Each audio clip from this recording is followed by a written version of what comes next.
Emergency responders got a crash course today on what to do if someone from Minnesota contracts Ebola. Reporter Sonia Goins has more on the mock Ebola drill.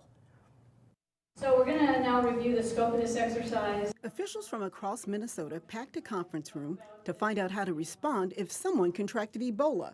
The tabletop discussion included a real-life scenario. We went through a very short scenario this morning of a fictitious person that is diagnosed with Ebola, who is an elementary school teacher, has a family, has children, lives in an apartment complex. Experts then talked about sending out that information to health professionals, schools, and the general public. Should that case be tested as presumptive positive from the Minnesota Department of Health lab, we anticipate that we would make that known to the public within a matter of hours.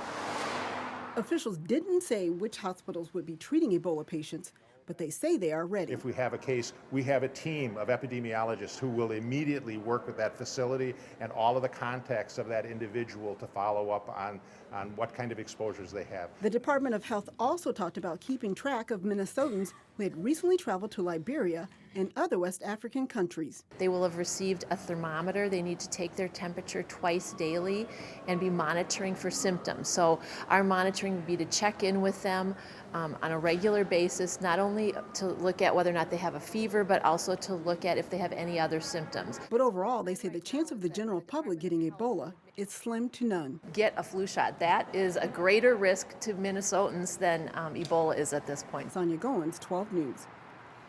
The Minnesota Department of Health will hold an Ebola information session at North Hennepin Community College. That's this Saturday from 6 to 8 p.m.